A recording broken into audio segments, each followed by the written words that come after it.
show, dropping truth and facts. Welcome to the home of the Blue and Black Attack. Blue and Black Attack. 3 times a week. Quick and accurate. The info that you seek.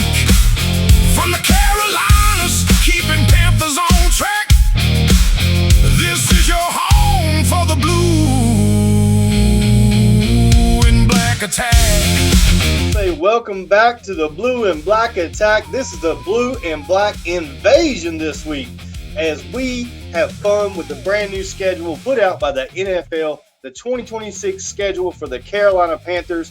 We're talking about this offense and the people that have the biggest influence over this offense. That's Dave Canales and Brad Idzik, their relationship and how it affects this Carolina Panthers team. D-Money, let me get you in here first. Talk to me about how you feel about this Canales and Brad Idzik relationship. Do you feel like that them being such close, good friends is a healthy thing for the team, or does that hurt the team because Dave is scared to tell Brad when he doesn't like something that Brad's doing? How do you see it? Oh, well, my brother DEEZE, first off, thank you for having me again on this beautiful platform so we can talk about this. But to me, it just gives me nothing but just optimism. It makes me excited because, you know, me being a leader of the brotherhood, I'm all about the brotherhood. I'm all about guys, like-minded individuals, guys that have built friendships, being able to work together for a greater cause and have the underlying goal of having success. And these guys, they seem to be right there attached to the hip with each other. They seem to be aligned with Dan Morgan.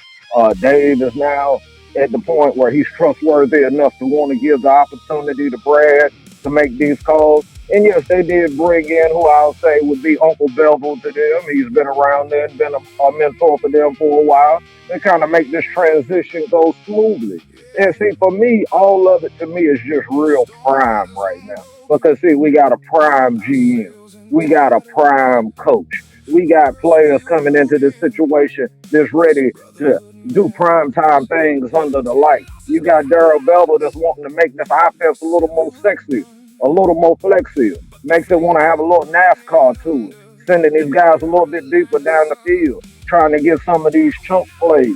Maybe we'll be on Sunday Night Football, primetime, putting it on some of these people. Maybe we'll get us a Monday Night Football game, and we'll get to highlight that. But it's just a beautiful thing to see when you have guys, they're on the same page and they have the same vision and they don't deter from it. As far as Idzik, I don't see the negative in the equation because I don't think that they have that relationship where he can't say how he feels about how a play is being called, how they're going about the game plan and so forth. A lot of times with the people that I'm closer with, it's easier for me to be able to come out my mouth and be able to be like, hey, guys, I think we're not going in the right direction.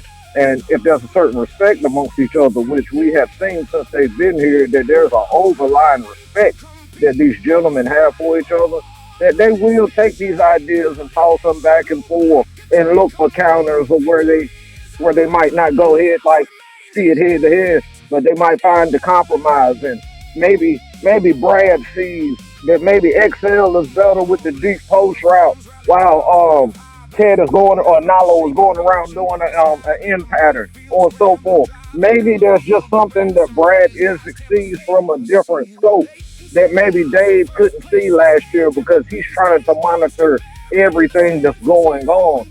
Maybe there's some things that he can be short-sighted with. Good stuff, D-Money. Appreciate you, brother. That was a fantastic explanation of this dynamic. Let's rewind it a little bit, Jake, and welcome into the show. We appreciate having you here this evening, Jake. Think about this. Dave Canales walked away from the play calling duties. How does that make you feel? Do you feel like that was a bold move by Dave, or was it just an unselfish move in your opinion? I think it was more unselfish than anything. I honestly think it was something that needed to be done, so to speak, so that he could focus on more head coaching duties. So, because at times you could tell that he was overwhelmed. There were certain things he couldn't do on the sideline, whether it was talking to certain players about going over plays or just helping them settle down, do more actual head coaching stuff on the sideline. Less, worrying about getting a play in fast enough. We had several instances where it looked like we didn't get the play in time, and Bryce Young just got up to the line and play clock was running out, so to speak. So I definitely think this is going to be a beneficial thing for Dave Canales. And we got to remember, too, that Dave Canales last year, that was only his third year as a play caller. I mean, this is Brad Idzik's first year as a play caller, the youngest offensive coordinator at age, I think, 34. So, I mean, yeah, we got to go back to it. I mean, I've always liked young offensive-minded head coaches, or offense coordinators, I should say, because, I mean, if you look back, I mean, over our history, we had too many offensive coordinators that was a little too old, so to speak. Their play calling was basically, left in the dust. They need to be left out in the pasture. So I'm definitely glad that we're going younger when it comes to our offensive coordinator, and having Darrell Bevell to be there and help him basically just get his game plan right. I think it's going to benefit Brad Idzik very well. And we just got to learn from last year that we got to use our preseason games right. I mean, we talked about that numerous times, that we didn't use our starters enough in preseason. I think having that extra preseason Hall of Fame game is going to help Brad Idzik and his offense just kind of get some wrinkles out, And I really truthfully hope that Brad Idzik doesn't just copy and paste Dave Canales' playbook. Hopefully he can have his own, sort of plays and just, make it his more so, And I really think it's going to be, a really good thing having Brad Idzik as the offense coordinator. Is it going to be a learning curve? More than likely, yes. We just got to sit back and just, let him do his thing. Give him time. I think that's a good point. And you said along there too about coming off to a fast start. And it just seems like with a first-year play caller that's the youngest in the NFL, that's probably not likely to happen, or there's a situation where it may not happen. And I'm not saying the Panthers can't win these games that were released on the schedule this week. They most certainly can. We have the ability. We have the talent. We're a much better team than last year.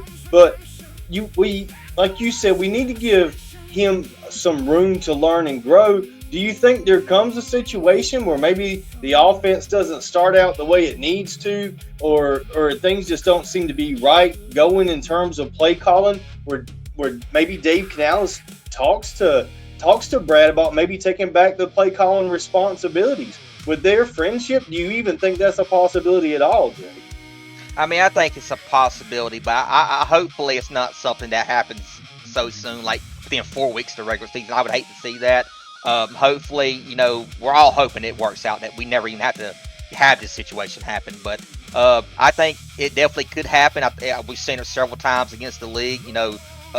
Teams have just had to do that. They've had to take the reins back, so to speak, when it comes to their head coach taking from their offensive coordinator. But I just, in my opinion, the offensive coordinator calls the plays, but if you have guys on this offense that step up, you can sometimes turn a bad play into a good play.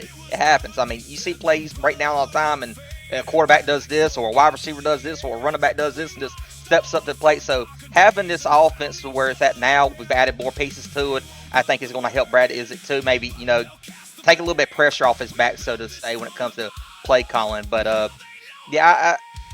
mean, it is a possibility that it happens, that he does get the play calling taken away from him. I really, really hope it don't happen, though. And this is such a big year for the Panthers, though. They can't afford to come out flat, or they can't afford to get behind early in games. And it just seems like there's so much pressure on Idzik to come in here and perform. This is such a big year for the Panthers. But I guess shout out to Dave for being bold enough to say, you know what?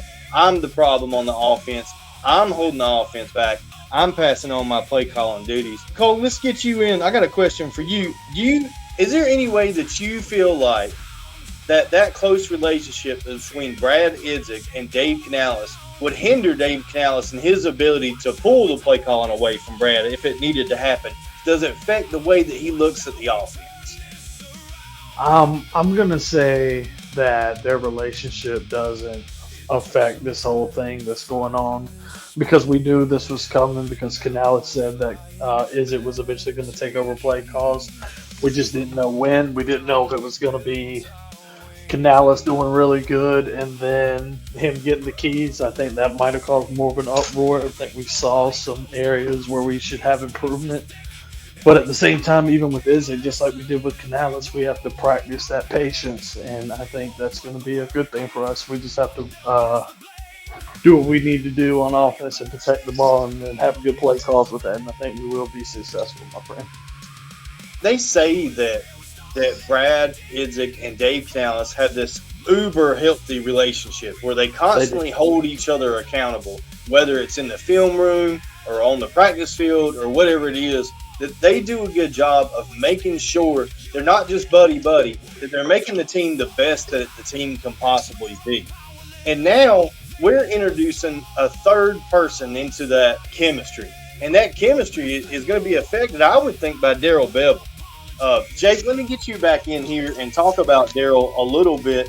You've known that he's been with a lot of NFL teams, like 7 NFL teams.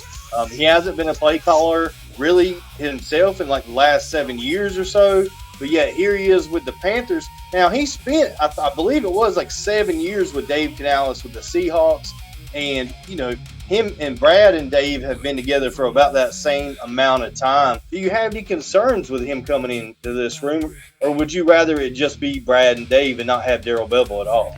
I guess it really just depends on what he's coming here to do. I mean, if he's just coming in here to help Brad Idzik prepare the games and stuff like that, not necessarily, help him, put his own playbook into it. Because, I mean, if you do that, I mean, that means Brad Idzik's not going to be able to do what he wants to do. But, I mean, we've known for a while now that Darrell Bevel has been Dave Canales' mentor for the whole time that he was with the Seattle Seahawks. So, I mean, they all have a relationship together.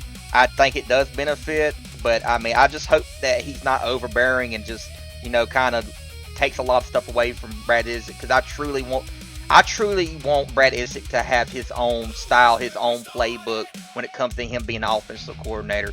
But it could be a concern. It's just we really truthfully don't know what Darrell Bevel is going to do. Hey, Cole, I know you spent some time looking at Darrell Bevel here recently. What were your kind of thoughts of his offense and what it's going to mean to the Carolina Panthers this season with the first-year play caller in Brad Idzik? We've seen that it's going to be a mixture. I read today that it was going to be a little West Coast. I think we knew that. There might be a mixture of some air raid. It's going to be a very versatile offense, and one where I've finally been proud to read someone say that they're going to cater the offense towards our players and their skill sets. So hopefully we'll have players in the right position to make plays and put up first downs, yardage, and points. DEEZE. I think that's what you're going to be looking at going forward. I love the idea of going a little more pass happy, considering how much we've ran the ball and maybe how many times we've ran the ball up the middle in that zone run scheme. I'm ready to see something else from the Panthers. A lot of fans are too. D-Money, let me get you in on another question here. Given the additions in free agency and the draft to the Carolina Panthers, should the Panthers open up the offense, or should we keep this run style first attack that Dave Canales has preached since he's been here? What's your opinion, D-Money? Well, see, I got to look at it as a double-edged sword, my brother. And the reason why is because we all know when your offense, you're not sure about your offense to a degree, especially when in your passing game. You want to have that strong run game. You want to be able to dictate the offense, dictate the pace, and dictate the clock, and hope your defense can pull things out for you. I think we're at that point of the Dave Canales era and the Dan Morgan era that they feel that they're past just trying to play it safe. And now it's time to take those shots and take those gambles. And also for your quarterback, we haven't gambled a lot with him on the ball being thrown down the field.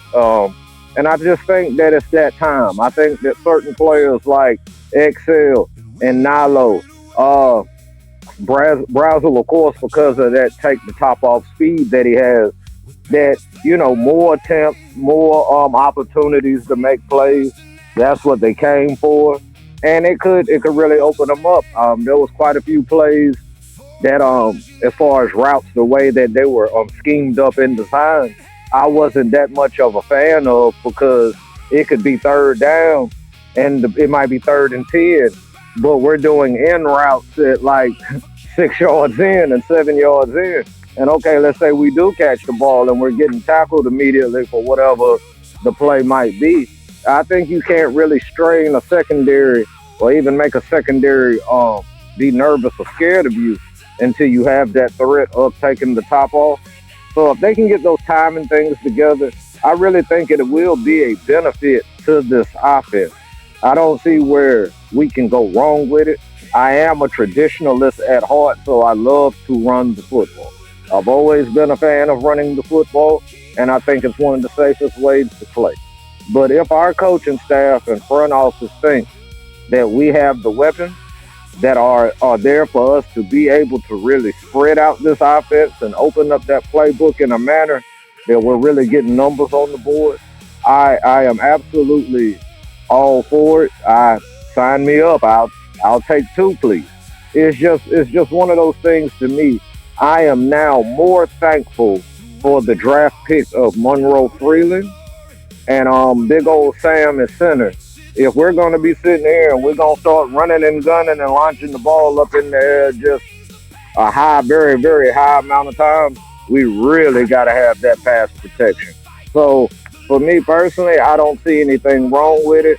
It's just a beautiful thing, and I've always been a fan of collaboration. So when you're bringing more people in and they're in a like-minded state, at like some people like to call that flow state, when the players catch up and they accelerate to the vision and understand what they're trying to do and how they're trying to attack the defense and what their calls like. Once it becomes second nature that Bryce Young can about know what the calls is about to come out because that certain level of consistency and success that we had, it can be nothing that we short of just celebrating for the simple fact that these things I feel is the way that you go get your party streamers. You start to go ahead and get the guys building the float, and you get the people to start shining Lombardi and shining MVP trophies and defensive player of the year and showing what the Panther fans have known for the longest, that when it comes to the 704 and it comes to your football program, that there's a standard of excellence that the league forgot about, a standard of excellence that the league didn't care about no more. This is the year of redemption. This is the year where we punch back. We are not the laughingstock anymore. We're not that little whisper joke that they had when they talked about the rest of the league. We're putting people on notice. So I have to have this strong belief. I have to let my faith overflow into this situation. That if it's an air raid, if it's just a big spread, whatever we're going to do, it's going to come in the best interest of the Carolina Panthers. Because the main thing, and I've been yelling this for the last 3 to 4 years, my brothers, it was consistency, being competent, and improving. And we have continued to do that. I don't see why these two guys who are closer than Ed and Eddie couldn't get this thing and figure it out, that our offense become more explosive, that our offense becomes feared, and they take a lot of the pressure off of our defense, and we can start thinking about the better things and not sitting there thinking about, well, how's the offense going to show up this week? Or how's the offense going to affect with the defense this week? When we can go out there and know that there's a big play from Big Brazzle and that XL has stepped up in his play and Nilo continues to extend to his plays and Jimmy Horn Jr.'s and so forth are starting to become implemented into this offense, that we get to the point you don't know how to game plan for us. And that's my dream.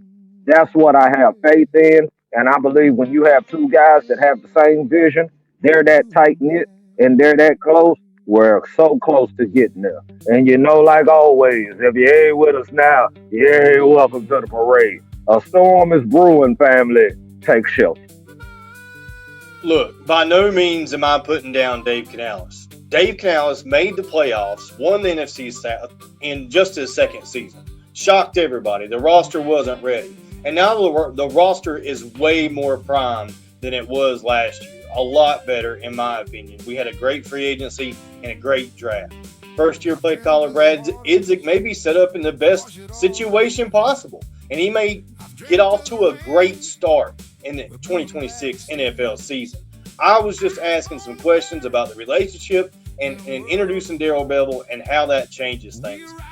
Thank you for being a part of another episode of the Blue and Black Attack. Thank you for joining the Blue and Black Invasion and the 2026 NFL schedule release. We hope you guys have had a good time. Remember to like, share, subscribe, and we'll see you next time when you join us on the charge here at the Blue and Black Attack. Set for home, we find peace. We didn't need the spotlight, we didn't need the fame. We needed truth and thunder, and blue and black flame. We hold the shield, protect this domain. We raise a sword with blue and black flame, rising higher and higher. This was never for fame. Brotherhood means family, blue and black our name. We're on the charge, you can join us too. We're all together, this blue and black crew. Should you get lost, you know what to do. Bask in that gold beam, it'll carry you through. If we're salty on Monday, you see it's all good fun. Our tune would be different if our Panthers had won. Don't mind old Pickle, he might get a little loud, fussing and carrying on, he's always Carolina proud. Invader spotlight with that eerie green beam, heavy takes and heavier music, invaders conquest dream. Snakes and dragons riding through the darkened sky. Brotherhood together, we were built to fly. Cold breaks down the vision every Thursday night. D-Money wraps the week up in brotherhood gold light. We hold the shield, protect this domain. We raise a sword with blue and black flame, rising higher and higher. This was never for fame. Brotherhood means family, blue and black our name. We're on the charge, you can join us too. We're all together, this blue and black crew. Should you get lost, you know what to do. Bask in that gold beam, it'll carry you through. From humble beginnings to newfound glory found, from torrent seas and dark nights to championship ground, the lighthouse never dimmed once through every storm and rain. 4 pillars kept on standing, blue and black remain.